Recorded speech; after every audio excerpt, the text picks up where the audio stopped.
It's no secret that the success of Abu Dhabi has been largely down to hydrocarbons. So why is Solar Impulse beginning and ending its round-the-world attempt here? Well, one of the main reasons is projects like this.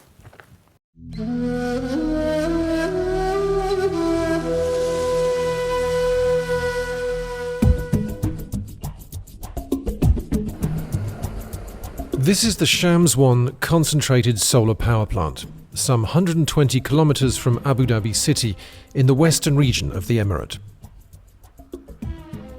There are over 250,000 mirrors in these parabolic troughs, reflecting and concentrating the heat of the desert sun, using it to create steam, which in turn powers a central generator, producing clean electricity. Shams 1 is the first of its kind in the Middle East and one of the largest such plants in the world. Shams 1 is operated by Masdar, a government-owned entity with a mission to advance the clean energy industry in Abu Dhabi and around the world. The whole exercise of developing a concept around a solar plane for it to fly around the world, leaving from Abu Dhabi and coming back to Abu Dhabi, to me is groundbreaking. This is a breakthrough, and this is going to be a very visible demonstration that clean technology is actually available to address global challenges. Masdar and Solar Impulse share a common vision of pushing the boundaries of innovation.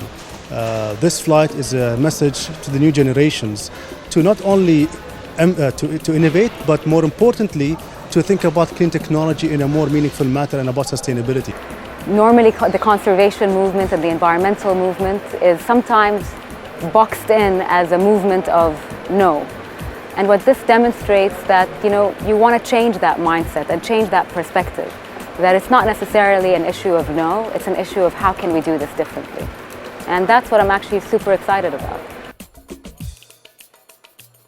As our engineers prepared SI2 for the round-the-world flight, Solar Impulse was invited to Abu Dhabi Sustainability Week as a signature participant. This high-level event is described as the Davos of renewable energy and sustainable development, uniting global leaders, investors and policymakers. I saw the first plane in Paris, and I think it's really a fantastic project and a very magnificent symbol for the climate change.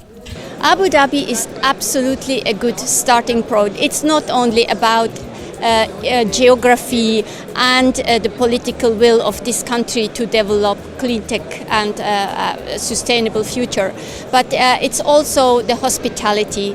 It's choosing a place that has gone in 43 years of history of nation building a very far way, and it is also to encourage them to go much further.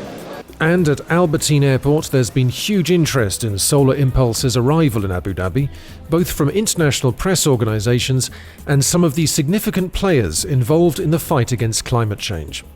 The science has told us that over the next 50 years maximum, we need to get to zero net emissions over the whole world for all sectors as a global economy.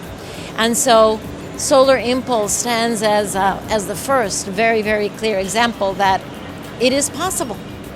It reminds the big exploits in the past of Limber and the Spirit of St. Louis, but much more difficult, because in those days you have engines propelled by fossil fuels, but now is the future. Renewables, new technologies, batteries, electric motors, and very brave pilots. And this all happened before the round-the-world attempt has even begun. It confirms our belief that Abu Dhabi was the right place for the start and end of the round-the-world flight, and it gives a taste of what to expect once the adventure really begins.